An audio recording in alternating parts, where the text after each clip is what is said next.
Welcome back to the Light Skinema podcast. This is episode 13, where obviously this is dropping on December 1st, so this is the start of our Christmas season on the podcast. I'm wearing my little Al Pacino Christmas sweater right now, but today it's kind of just an easier, lighter episode to get us into the Christmas season. We're going to both be going over kind of our top 10 favorite Christmas movies, and we have a little Christmas draft at the end of the episode. But before we get into anything, Jthon, what's been going on with you and anything you want to talk about?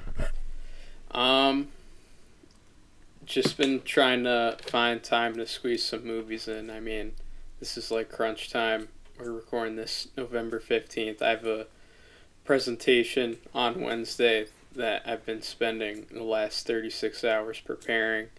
Um, yeah, it's busy over here, and I'm ready for Thanksgiving break because I need it. Yeah. Um, any movie stuff you want to talk about before I get into it, or? Um, I have been like super slow with the movies lately, but one movie I did want to talk about that I watched lately was I Saw the TV Glow, which came Mm-hmm. out last year, and I'm still working my way through last year's films, but this one caught my interest because I saw a lot of people talking about it. It just reminded me of, I guess, it's a Gen Z film in the sense that uh, there's like a lot of tropes at play here from media back then regarding like found footage or just like obsession with media, which is kind of the theme of the movie. Um, I don't think it is a perfect film or anything close to it. I think the first act was like very much hard for me to get through, but once it started getting in the second, third act, like I enjoyed it for what it was. I don't think it's Same, yeah. what's that? No, same. That I Oh, didn't really like the first act when I saw it either. yeah, it's a lot of build up, and you're just like kind of wondering where the conflict is. But I enjoyed it. You get a lot more act outs with the actors towards the end of the film, especially with her character has a huge moment toward the end of the film where she goes on maybe like a 5 to 6 minute monologue, and you just kind of get the understanding of how disconnected both of our protagonists are, and one is a little more nihilistic than the other, but I enjoyed it. I think it's a film that you'll either love or you hate, even though I see you have it as a 2.5, Nick, which is kind of down the Yeah, middle. yeah. That's how I felt about it walking out. The first half I really didn't like at all. I was extremely bored, and I was because this film at the time when it was coming out, it was getting a lot of hype for just like being super relatable but really scary in a new way. And there are some things in here that are pretty frightening, especially when I saw it in theaters because I think I was like one of three people in the theater. But um, I don't know. Ultimately, it just didn't work for me. I thought Justice Smith was really good. I really like what he did at the end, what his character, well, not what he did, what his character goes through, and kind of the performance he puts on at the end. I thought that was really good, but I really haven't paid much attention to this film or thought about it since that watch almost like 2 years ago. But you said it perfectly. I think a lot of people really liked this film when it came out, and a lot of people were like me and just didn't really think much about it after they saw it. It's funny because I feel like I've thought about it for like at least a couple more days afterwards, just off of the. It's an avant garde film, so it's not going to spell out its meaning to you perfectly, so that makes sense for you. Um, I just think there's a lot of themes at play here, especially with the parent subplot, which is kind of in the background. But if you pay attention to those scenes, it's clear that like Justice Smith's character doesn't really have the best supporting family around him, and they're kind of neglectful, and so it just plays into his obsession with media and getting lost and transfixed from reality. The bit of movie news that I've been really excited about that dropped a lot this week was the Odyssey. There's been a lot of new character stills and revealing of who particular actors are going to be playing. Obviously, Matt Damon is playing Odysseus. He got a couple stills that dropped that look great to me. Anne Hathaway is playing his wife Penelope. She got a still, and there was a one of Tom Holland who's playing his son. I think his name is Telemachus. Obviously, he was in the teaser trailer that's like playing in theaters right now. But if you know me, Christopher Nolan is my favorite director by far.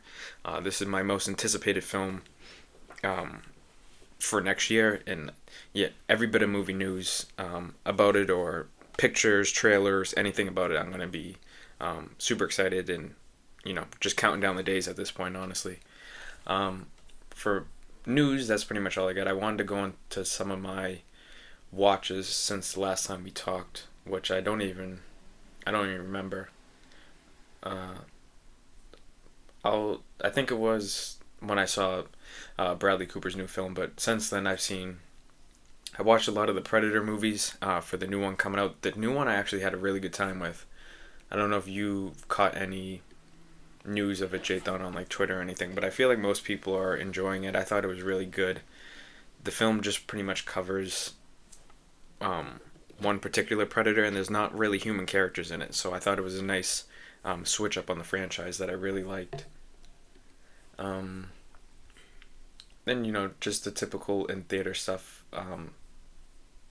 The new Jennifer Lawrence movie with Robert Pattinson. I watched. I didn't love the film, if I'm being honest with you. I don't think it's bad, but it got really, really repetitive, and it's not that long of a film, but it felt pretty long. Um, but Jennifer Lawrence in it is phenomenal. I would say as of right now, she's in my top five for actresses, um, performances of the year. Just incredible stuff. I mean, she just proves it every single time. And obviously, I'm a big fan of Robert Pattinson. He was great. Um, I wanted more from him, honestly, but this movie is really like the Jennifer Lawrence show, and you have great people just around her supporting her. I'm glad to hear Um, because a lot of people, I wouldn't say are sleeping on her, but ever since she took that break in her acting, it's kind of been just a mystery to like how well she's going to be received or like how her acting's going to keep up when you take a break in your career. mhm. And then I rewatched Seven. Just threw that on one night. Obviously top four film for me. The Three and Four Musketeers. I watched that on. I have the Criterion Blu-rays of them. Those are a lot of fun. I mean, I feel like everybody at least has heard of the Three Musketeers. Um, and these are like I guess the best adaptations of it to my knowledge. And I thought they were really fun, really a good time. And then just a little bit of prep for. Then this is segueing into the last thing I want to talk about. Just I'm going on vacation. Actually, we're recording this about 4 hours from me leaving for the airport. Um, but I'm going to be going to Universal and Orlando for a week, and I just was watching some of my favorite movies based on some of the rides at the park. So I rewatched Fantastic Beasts, the second one. We touched on it a little bit in a previous episode. I really wish this franchise did a better job, but they dropped the ball massively time and time again. This film has its fun moments, but ultimately it's not that great. Men in Black, one of my favorite childhood films, one of my favorite films. I love, it might be controversial now. Will Smith is still one of my favorite actors. I love his movies, um, and I love rewatching that. And that the ride at Universal is one of my favorite rides. Harry Potter and the Prisoner of Azkaban. All the Harry Potter films, 5 out of 5 for me, perfect. I'm actually listening to the audiobook right now, as well, so it's nice to read the book and actually watch the movie at the same time.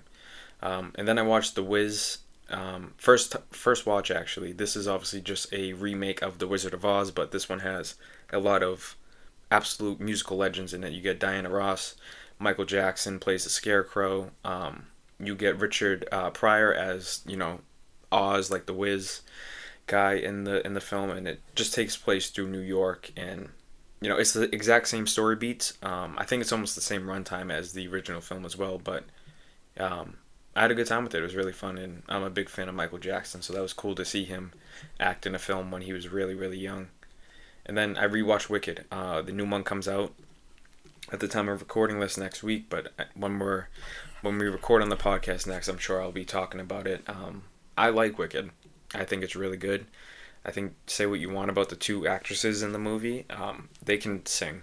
They're phenomenal, and this film was really fun in theaters when I saw it last year, and it held up on my rewatch. But yeah, that's pretty much all I got.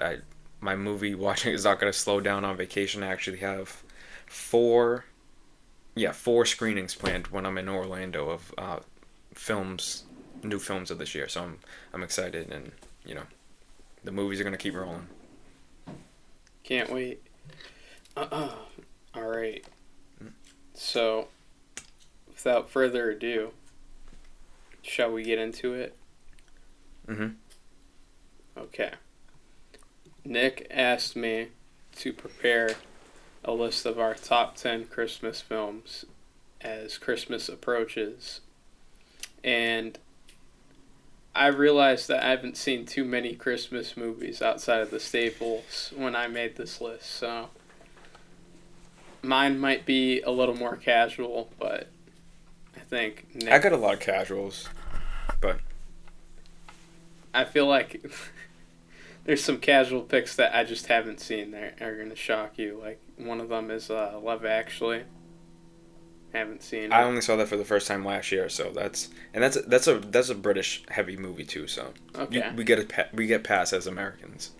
I noticed some actors that I recognize, but Mhm. I have a good mix here. Should we just jump straight into it? Yeah, we can start getting into it. Obviously, we're gonna do what we typically do, just going back and forth, one for one. If you want to start, Jthon, I don't know if you have yours in particular 10-1 order. I know I do, but if I you do don't, too. it doesn't matter. Whatever. Okay, all right. Start with number 10. Number 10, I have Rudolph the Red-Nosed Reindeer, and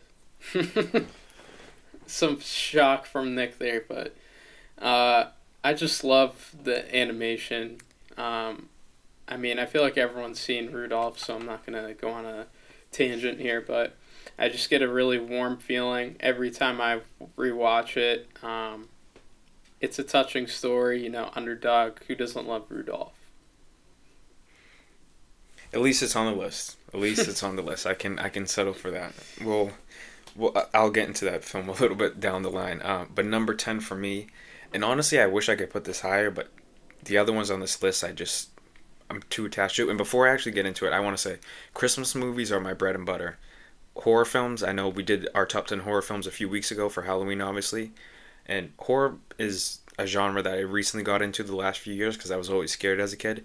But these Christmas movies, besides the new ones on my list, I've been watching every single year since I was a kid. So my attachment to these are like top notch. And there were so many on this list that I had to, cut out and not make it. But I've seen a lot of Christmas movies. I love Christmas time. I love Christmas movies. So these are just the ones that I had to narrow down. But number 10, sorry for yapping, The Santa Claus, Tim Allen. I've been watching this movie since forever. I used to watch it with my grandmother a lot at her house. She had it on like DVD and VHS. I just think it's great. I think it's one of the funniest Christmas movies. I think the kind of quote unquote origin of Santa Claus in this is really fun. Tim Allen is just like a Disney legend, so it's a lot of fun, and I have to watch at least the first one every single year. I never miss at least watching the first one.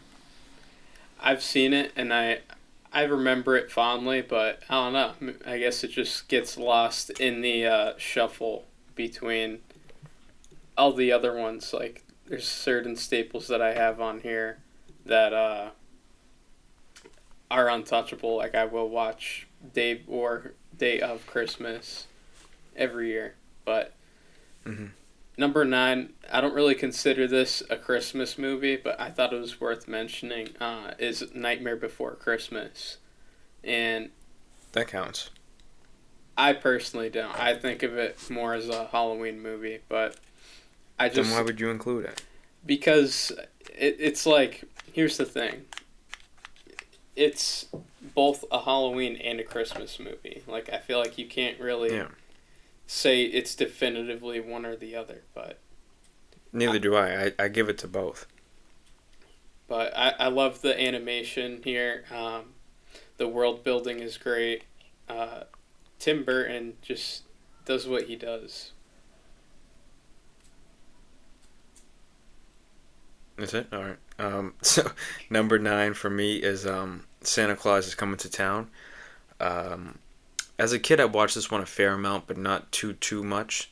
And then last year, I think I was my first time rewatching it in a really long time, and it's very much the same stop motion um, kind of dolls of Rudolph. It's made by Rankin and Bass, the same like production company and all that, and I just think it's phenomenal. And this is another Santa Claus origin story, and this one might be my favorite one, honestly. I mean, it's low on my list, but in terms of Santa Claus origin stories, this one is great. And I think what is the villain's name? The Winter Warlock. He's one of my favorite, I guess, Christmas villains in films, and I just, it's just that's a childhood staple of mine that I last year really got back into, and it cracked the top 10.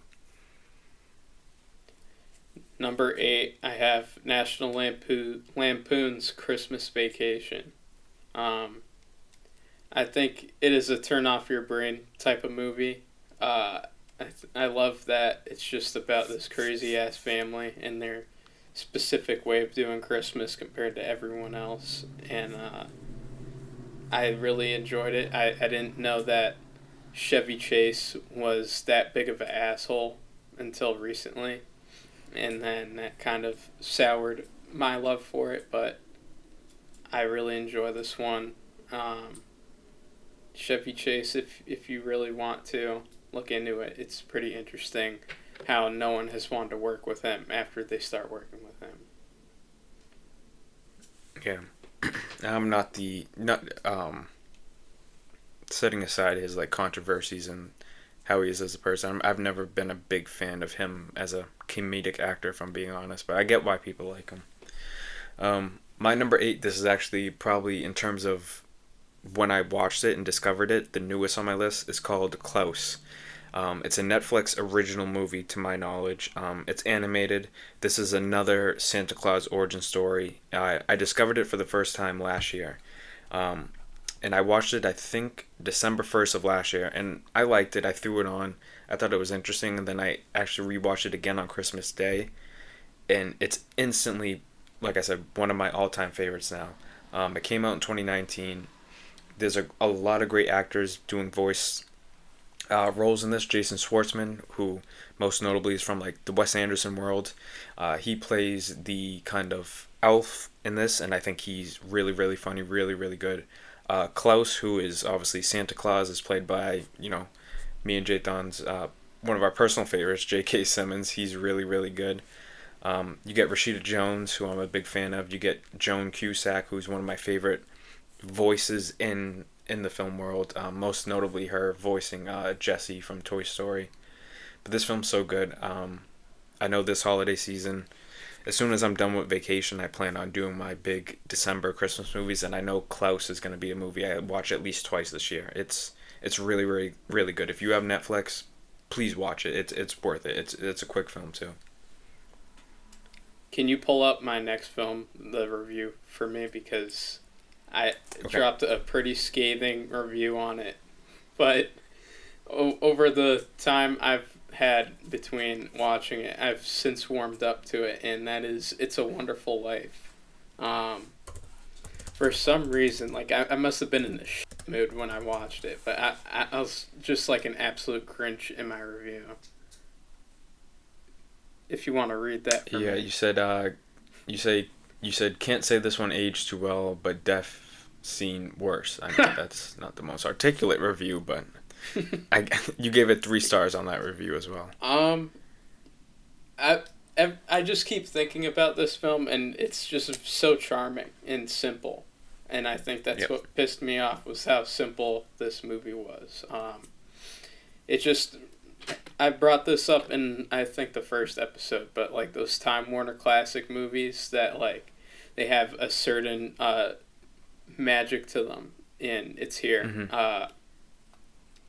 James Stewart kills it as George, and it's a story that we've all seen before. Wish I'd never been born, and then you see the consequences of him wanting that wish, and by the end of the film, you're just smiling because of how happy he is that he is here to celebrate Christmas, and that's something that I think we could all use, even people who are super miserable. Yeah, I've only seen that film twice now. And the first time I watched it, I sat with it for a long time. I liked it, but there was something off about it, and the more I thought about it, the more I liked it. And then last year, it's definitely a staple for me now, and it just missed my list, but I really like that one as well. I'm gonna bump that rating this Christmas. Number 7 for me is my favorite interpretation of this story, but it is A Christmas Carol, the Disney version from 2009, directed by Robert Zemeckis. A lot of people don't like this film. They don't like his style of animation. Personally, I don't have a problem with it. I know the Polar Express hasn't aged the best with its animation, but I think there's something still kind of magical about it, and I think the animation in A Christmas Carol is even better. And funny enough, I'm not a big Jim Carrey fan. I don't know if I've said it on the podcast before, but Jthon You knows this. have. We've definitely had discussions about it. On the pod though, have I said it? I don't know. Probably. But he is the voice of Scrooge in this. But I think he does a phenomenal job, like absolutely phenomenal. It's my favorite Scrooge. Gary Oldman is another voice in this. He does a couple voices actually. But A Christmas Carol is my favorite story in terms of Christmas stories. I know I read it in school for one year in middle school. I forget what year, but I know we read it. And Scrooge, unfortunately, he is kind of a relatable character to me in the sense of him just being very isolated and, not being the best with expressing himself, but just the journey he goes on is phenomenal. This is a staple for me. I've been watching this every single year since it came out when I was a kid, so really, really love it. 6, I have The Grinch, the animated version, and I just love the colors. It looks straight out of the book while still looking appealing from a visual standpoint. Um, Music, again, just great. Just this era of film with these Dr. Seuss stories that had this just, I don't know, this aesthetic that is really appealing to look at. I mean, I'm looking at it now. The lines on the characters' facial expressions, it just instantly connects you to like how they're feeling in that scene. I think the message is really charming. And yeah, not too much to say, but Yep. it's the Grinch. My number 6 is the exact same. Dr. Seuss's How the Grinch Stole Christmas. I'm not a fan, like I said, of Jim Carrey, and I think his Grinch is fun, but I don't love it. This one to me is perfect. Obviously, it's not feature length. It's like 25 minutes, but I can't get enough of it. I watch it every single year, a couple times a year during the Christmas season. The Grinch is another character I love. Like Jthon just said with the facial expressions, that's one of my favorite scenes in any film ever is when the Grinch does that big smile, dumb smile he puts on his face. And I'll bring that smile up later because it relates to another film. But I love this. I watch it all the time, and I think it's just, such a heartwarming, cute story. Like you said, too, the colors in this film is great. And I think this film came out in 66, and it holds up better than a lot of the it holds up a lot better than a lot of the other old animated Christmas movies I have on my list, and I think the animation's still solid for today's time as well. Have you seen the version by Illumination? I have. I watched it for the first time last year. I thought it was okay. I don't think I don't think it's nowhere near this one, and I don't think it's better than Jim Carrey's. But I had a decent time with it. I thought it's cute for like the new generation of Grinch fans. Number five, kind of staying on the animation train here. I have a Charlie Brown Christmas, and it's just so iconic. Like, who doesn't love the dance scene with everyone just going at it with on top of the music, which is just is I don't know, like you can't really put it to words of how warm and I guess memorable it is. I love the story. I think that Charlie Brown is the perfect archetype for a Christmas story. Um, it's a staple for the holidays, and it's something I always watch on Christmas, regardless of what's happening. And I just can't state enough about the music in this. Like, I'm not gonna sing it, but the Yeah, song with the kids going "Christmas time" is that it shit bangs. That's good. slaps. Like, gets me hyped just talking about it. But I love it. Yeah. I the only reason I probably didn't have Charlie Brown on here is because I think actually my favorite Charlie Brown holiday special is the Halloween one, if I'm being honest. And it's kind of short, but that's another one I watch every year, every single year. I can't not watch it at least once. It's Charlie Brown's too iconic. Um, my number five though, and this is in terms of release date, this is the newest film on the list, and I've talked about this before in our high school movie top 10 films. Is The Holdovers. If you watch this film and you don't feel something at the end of it, then you're a robot. You're not a real human being. This is one of the most gut wrenching, emotional kind of dialogues between three characters I've ever seen on screen. I watched it for the first time in theaters 2 years ago at the end of 2023. And I went just because I saw the trailers online and in the theaters, and I was like, oh, this might be a fun time, but I don't know. I don't know much about it. I had no expectations. Walking out, it instantly jumped to like my third or fourth favorite film of that year, and that's the same year as Oppenheimer and Past Lives and The Killer. This movie's great. Paul Giamatti, obviously Cillian Murphy deserved the Oscar that year by far. That's one of the best performances ever. But I just wish Paul Giamatti this movie could have released a year after, because he is really really special in this. I've always been a fan of Paul Giamatti, but this performance from him is like top notch for me. It's one of my favorite ever. His character, sadly, I relate to a lot, and I think that's why I love the performance so well. But Jthon, I don't know if you've seen it. I forget if you said not, but I really hope this is one you can get to this year. I recommend this to anybody. This is like I top plan on top it. notch. Not just for Christmas, but just in terms of filmmaking in general. It's really top notch. Yeah, I need to get around to it. Number four, I have Home Alone, and again another staple.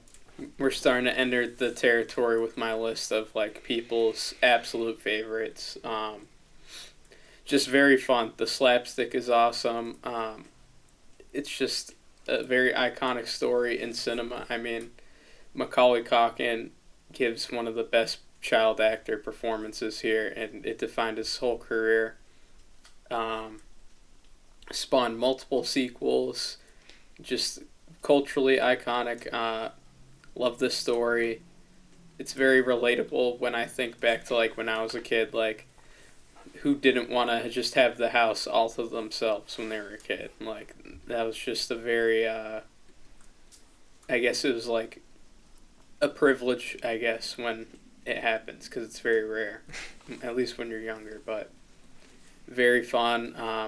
I like how Kevin like doesn't really care for his family, in the sense that like he likes his parents, but like his cousins like are just kind of in the way. But I really enjoy this movie.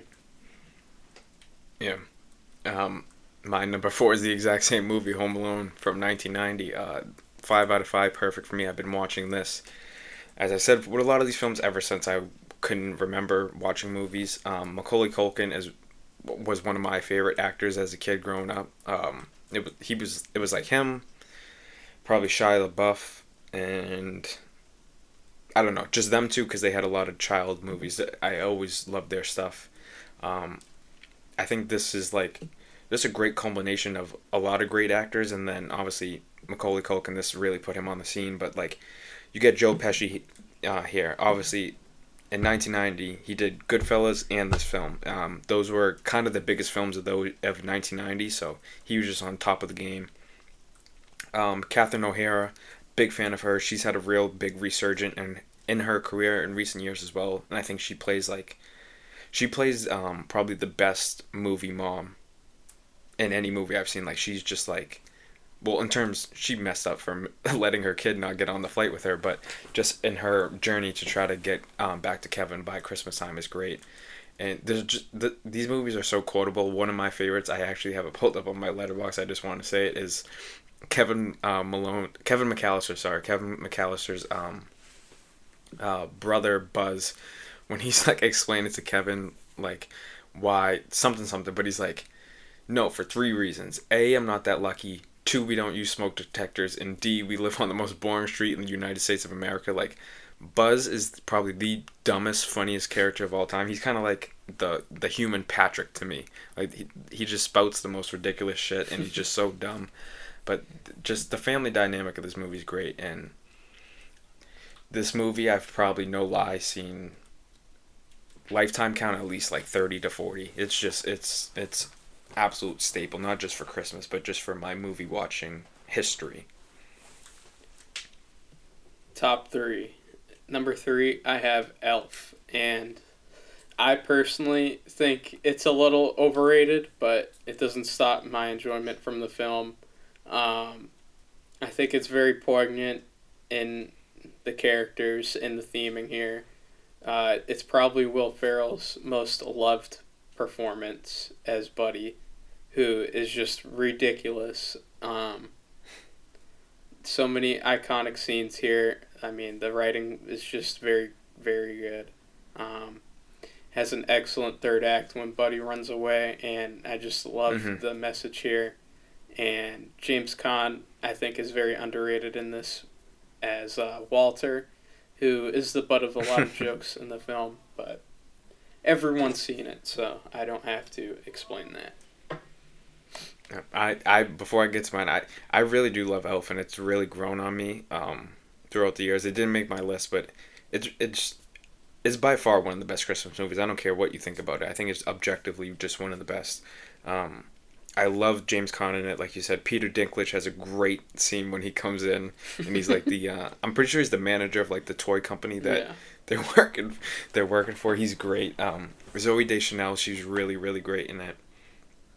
And obviously Will Ferrell, I mean, they spam that movie on the cable channels growing up as a kid, and they still do it now. And in school. It's really great. And in school, yeah. I don't know if I ever actually watched it in school, in elementary school. That's great. The first time I watched Elf was probably middle school at my cousin's house. So it took me a while to get to it in my life, but since then I've been watching it like every single year. Also, just great. Sorry to interrupt you, but no, sorry. Just great set design. Like, I love when he arrives into Santa's workshop, and you just see how white it is. No, yeah, I love the North Pole opening sequences. Those are really, really, really fun. They did a good job with those too, because all the actors that are playing the elves are like average, normal sized human beings, but obviously they filmed it in a way to make Will Ferrell look like 10 times bigger than them. Also, and I love Christmas in New Go. The mall that Jovi works at, is it Macy's? I want to say, where like some department store for sure. Right. Great scenes, and again, just captures the magic. I mean, Black Friday. I'm sure everyone's went Christmas shopping and just seen how hectic it was, at least before the pandemic and people shopped online. But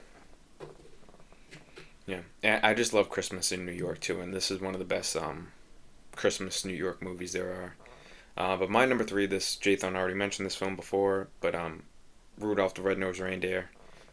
It probably goes Fantastic Mr. Fox for stop motion animation, Rudolph right underneath. I love this film. this was a one when I was a kid. For some reason, I never had it on DVD.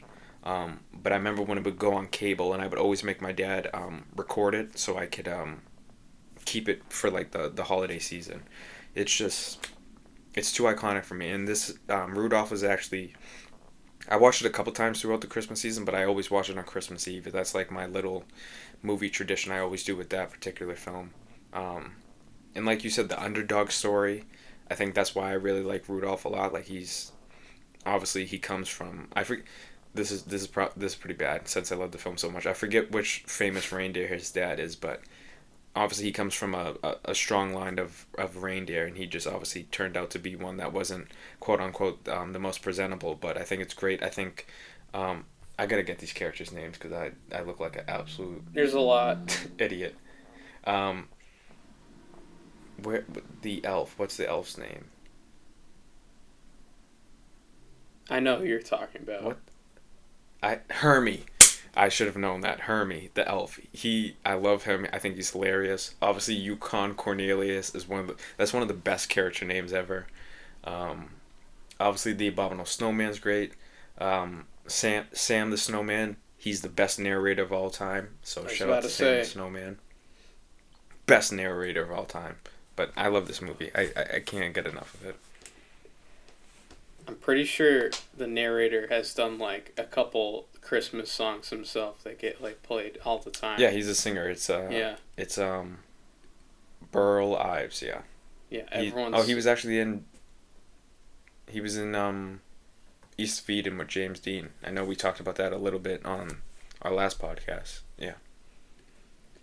Also, one quick thing before we move on. Yeah, that's fine. We don't got to speed through it. The animation has just like I know it gets talked about all the time, but the novelty of it just never wears off. Like even when I was a kid, I was like, "This is different." It gives you such a good feeling, man. I don't know what it is. I love it. Absolutely love it.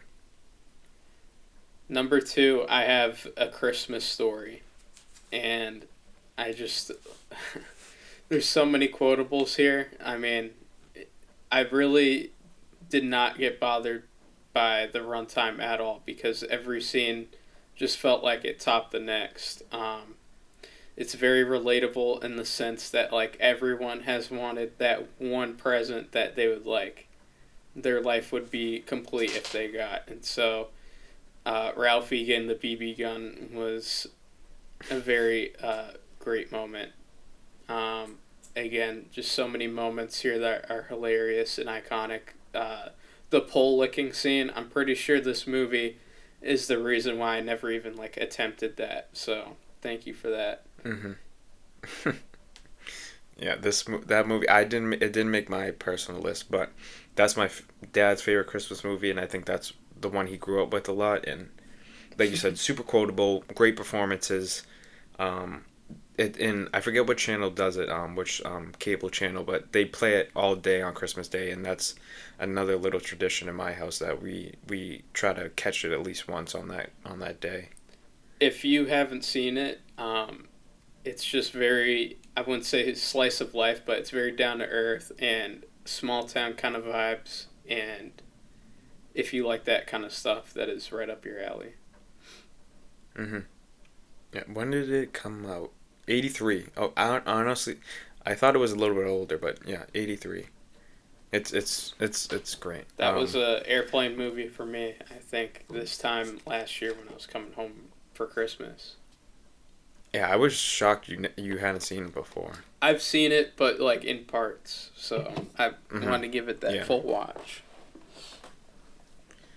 My number 2, and this is a film that maybe you know, Jthon, because I've definitely mentioned to you before, but I don't know if you remember. But I guarantee you, anybody listening to this podcast probably has no idea what the hell I'm talking about. But it is Olive the Other Reindeer. Another animated movie. It came out in, I'm pretty sure, 99. Yep, 1999. And I remember my mom bought this movie for us probably back in 2008, 2007. And I think we were actually with her when she bought it, but we bought it at Walgreens, like in the checkout line. Like they used to have DVDs at the checkout line, and we just grabbed it random. There was no particular reason. And since that moment that year. I've watched it every single year.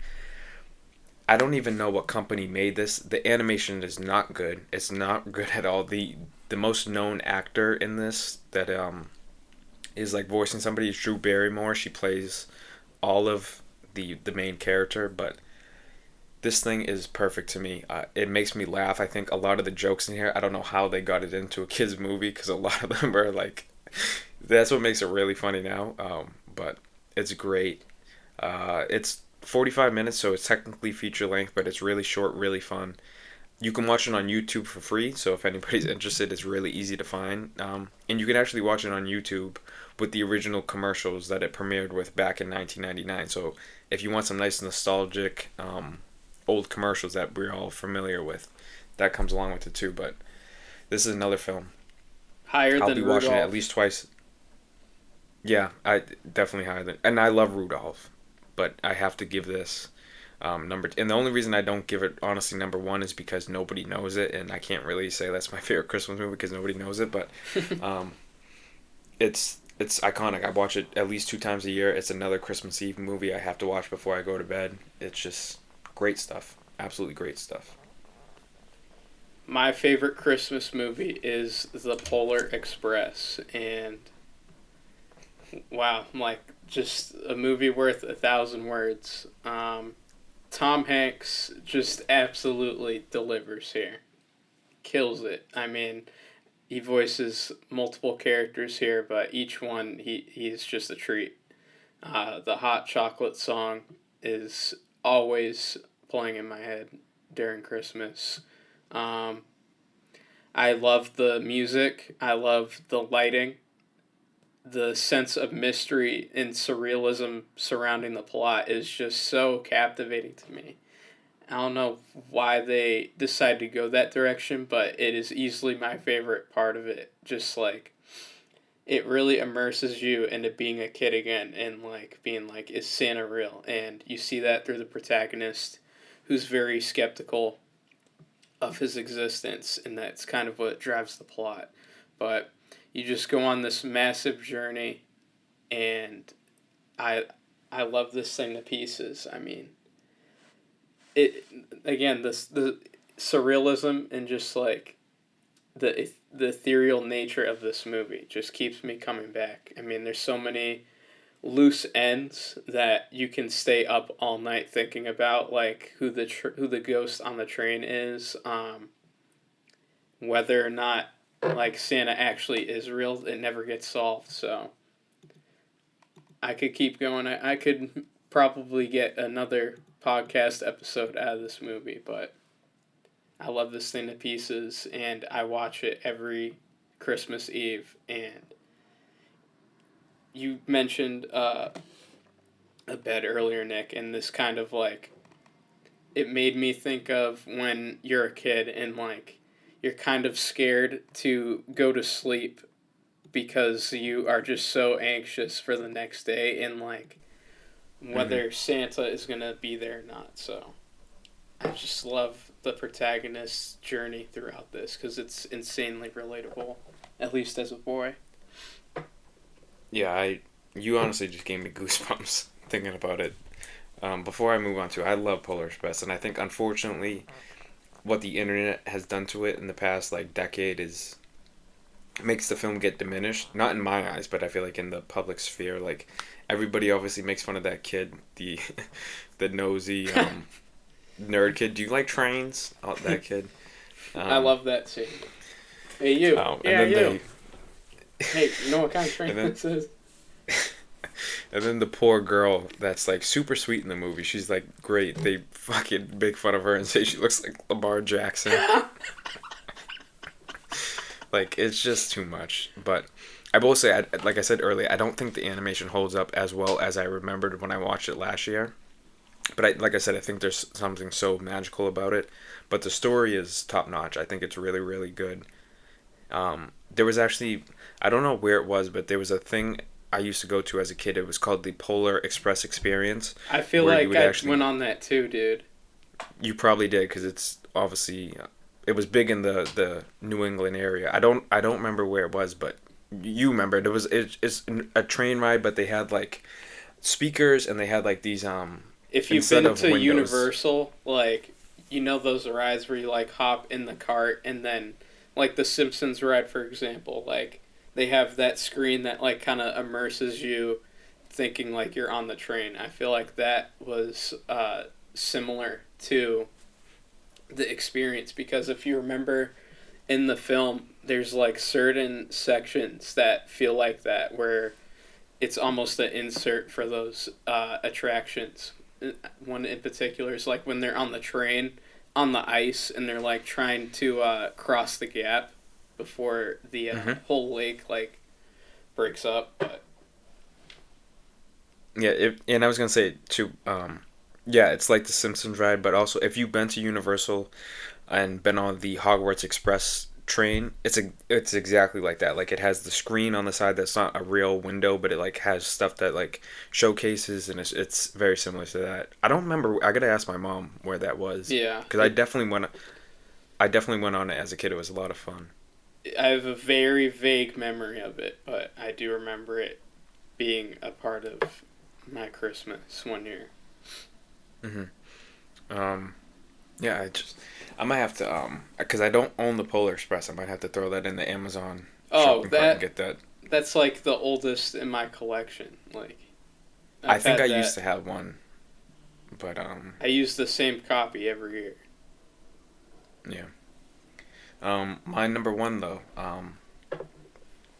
for a lot of reasons, I adore this movie is Home Alone 2: Lost in New York. I think Christmas time in New York is iconic, so fun, and actually, at the end of my vacation, I'm going to New York for 2 days.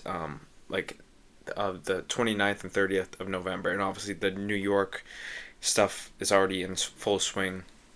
I mean, the Christmas stuff in New York is already in full swing. So I'll see the big tree and all that type of stuff for the first time, which is pretty cool. But this movie, man, I think it's very hard to make good sequels, especially to films that really do well and are so iconic. And the first Home Alone, like I said, 5 out of 5 for me. I think it's perfect. I think what they achieved and accomplished in the second one is really, really impressive. I think Joe Pesci and I forget the other guy's name, and that's a sin. But I think bringing them back and making them go from the wet bandits to the sticky bandits and like robbing toy stores and all that is really, really fun.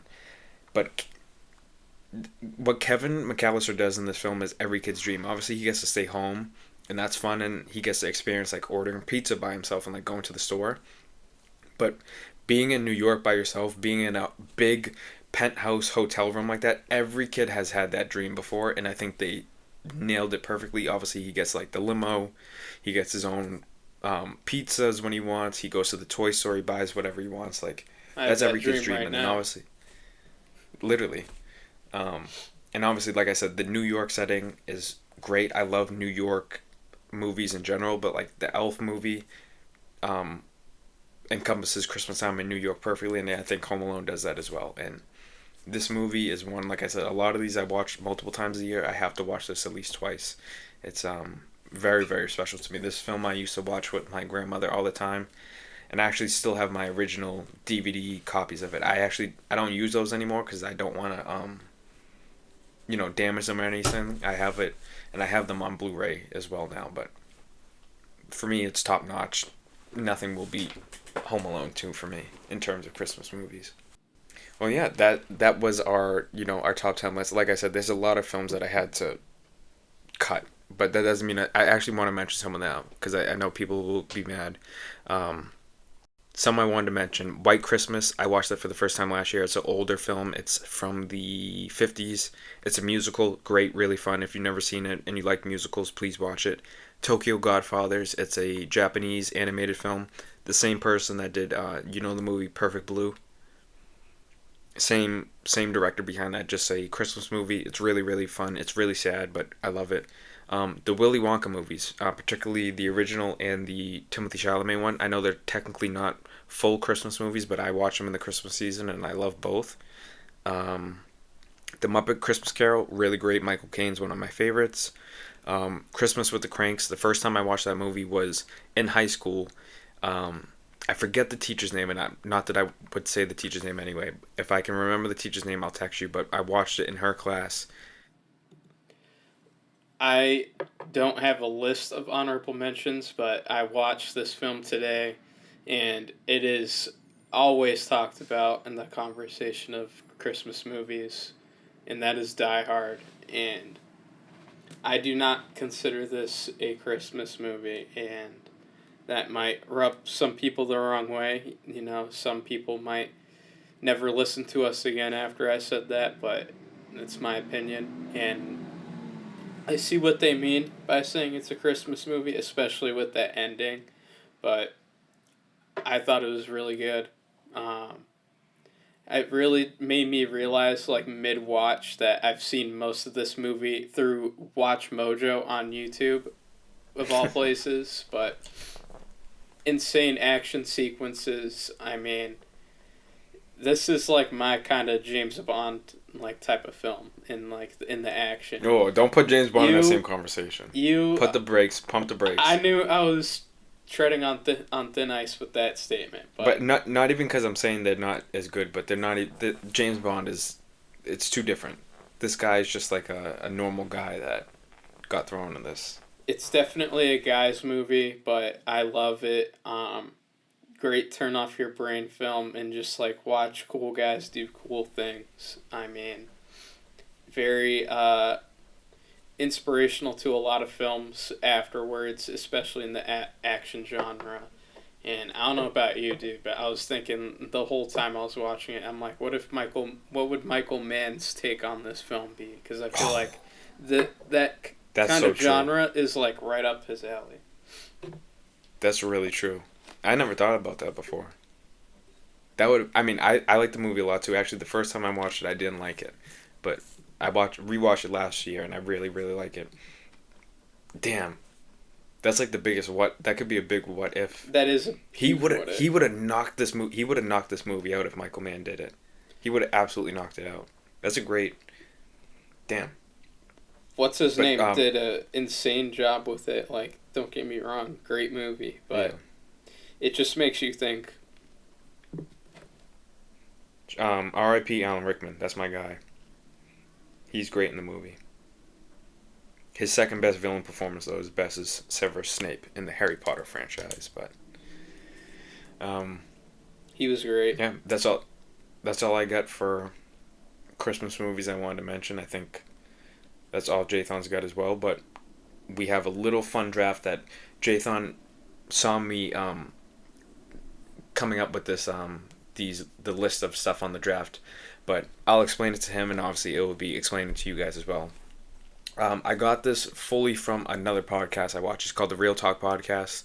I'm sure if you're watching us, you've at least heard of them. All right, so this is the All Things Christmas Draft.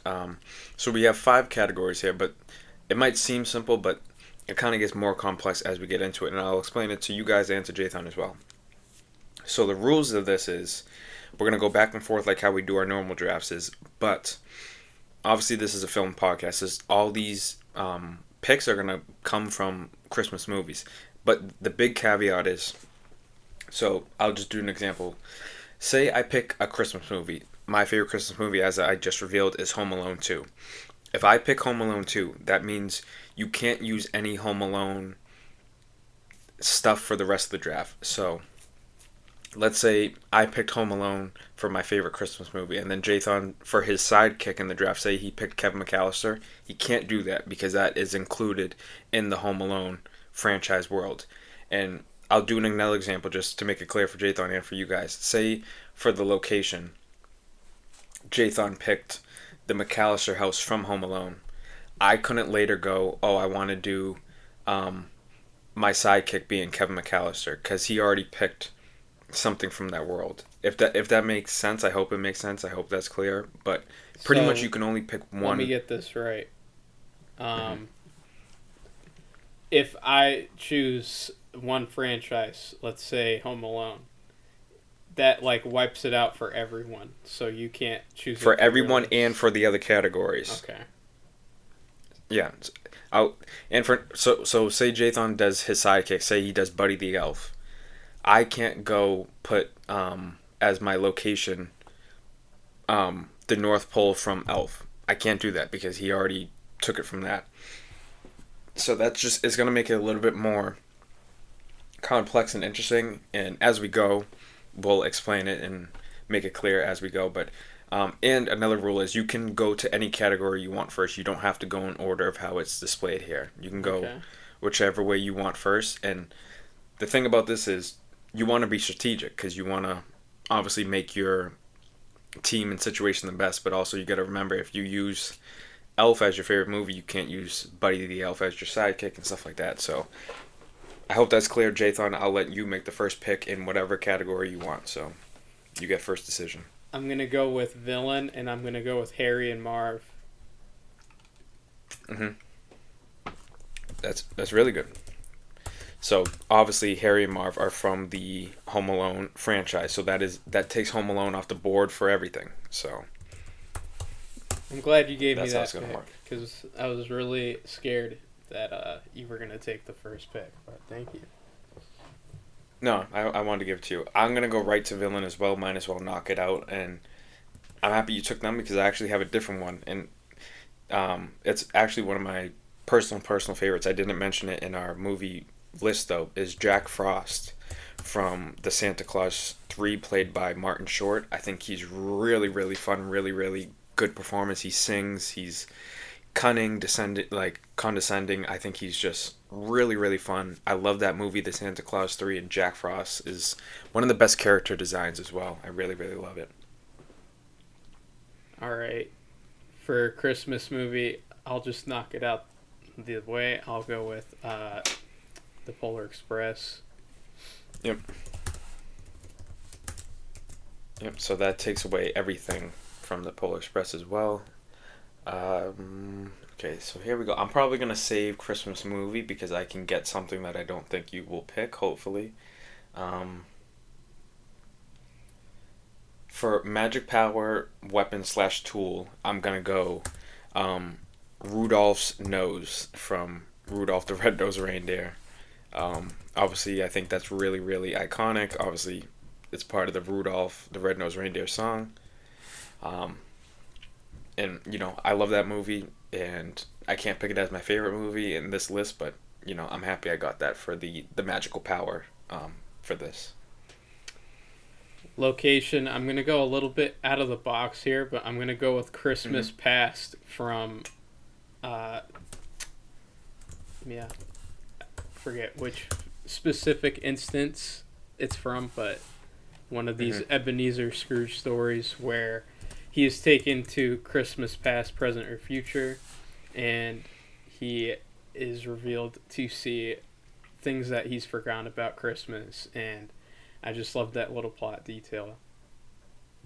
I honestly, for my location, I was going to go Christmas Present from the Christmas Carol animated movie, but yeah, that's good pick. Good pick. That was definitely where my mindset was. I was thinking Christmas Future, but Christmas Future's a little bleak.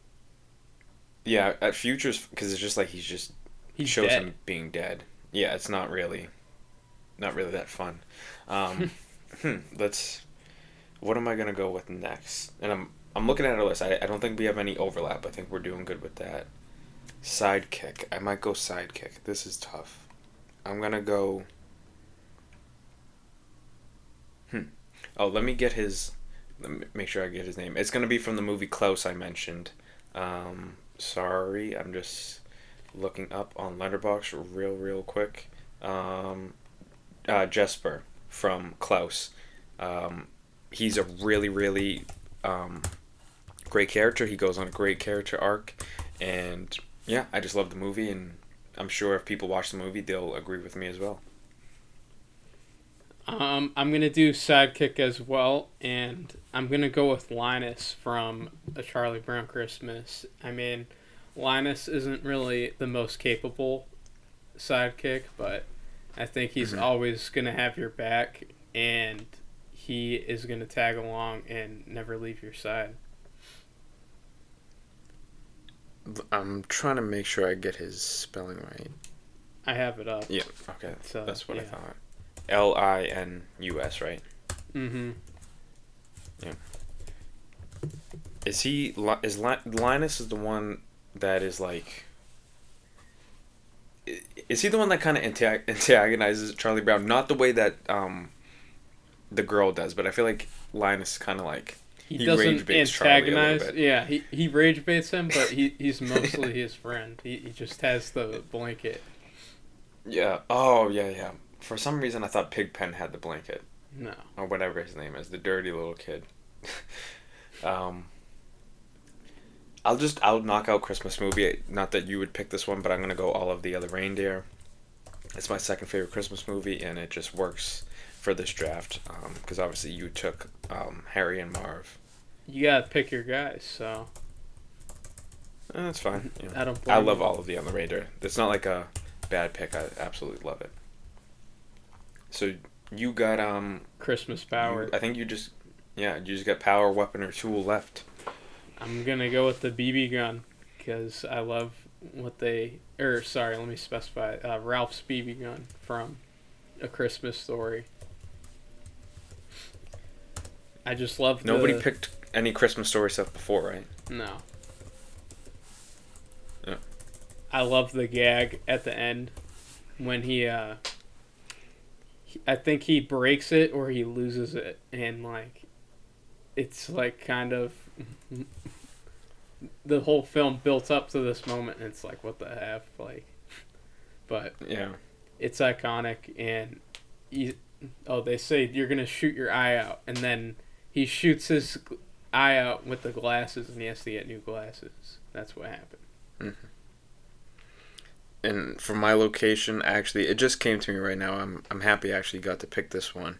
And I just had to look up the name because I forget, but it's from the Holdovers movie that I mentioned, Barton Academy, because this is where the boys at the boarding school are during Christmas break for this movie. And, you know, the school is a prestigious school, and they constantly mention Barton men are this, Barton Academy people are this, and it plays a very crucial role into the story of the holdover. So I'm actually happy I got that one. And actually, I don't no, I think they actually did. They filmed this school, and the kids that were actually the actors in this were kind of from the New England area. So I mean, that's obviously represents kind of hometown for us. So I'm pretty happy with that pick actually. And that should do it. Yeah. I mean, it was short, really fun. I wish I prepped it a little bit more so we could have more categories, but I'll quickly go through it, and vote on who you think has a better, I guess, quote unquote team in the comments below if you're still watching. But for Christmas movie, I picked All the Other Reindeer. Jthon picked The Polar Express. For sidekicks, I picked Jesper from Klaus. Jthon picked Linus from Charlie Brown. For villains, I went with Jack Frost. Jthon went with Harry and Marv. Locations, I did Barton Academy from the Holdovers. Jthon did Christmas Past from, just the Scrooge franchise world, I guess. Magical powers, weapons, tools, I did Rudolph's nose, obviously from Rudolph the Red-Nosed Reindeer. And Jthon did the BB gun from A Christmas Story, which honestly I'm kind of jealous of that pick. But yeah, that was It's like a fun little draft. Marty McFly's hoverboard, like, just iconic. Yeah. The leg in that movie too, the leg lamp. It doesn't fall under tool or weapon, I don't think, but that's a pretty iconic Christmas object as well. Oh yeah. But yeah, that's it for our episode today. Obviously, we just wanted to make something fun, lighthearted. As Jthon mentioned too, we're recording this weeks in advance, but we want to make sure we get these episodes out every Monday for you guys. And obviously we've mentioned a bunch of times, me and Jthon's schedules are very different, and like I said, we're on a different time zone as well, so that's just another added layer.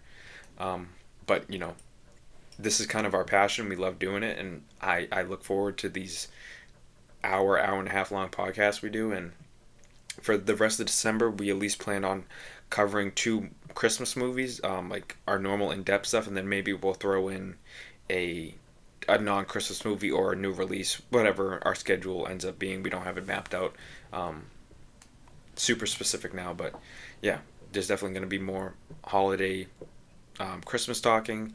We'll probably do another draft or another type of list related to Christmas stuff. But yeah, that's all I got today, Jthon. If there's anything you want to say before we sign out of here for episode 13. Merry Christmas if you celebrate. Happy holidays if you don't.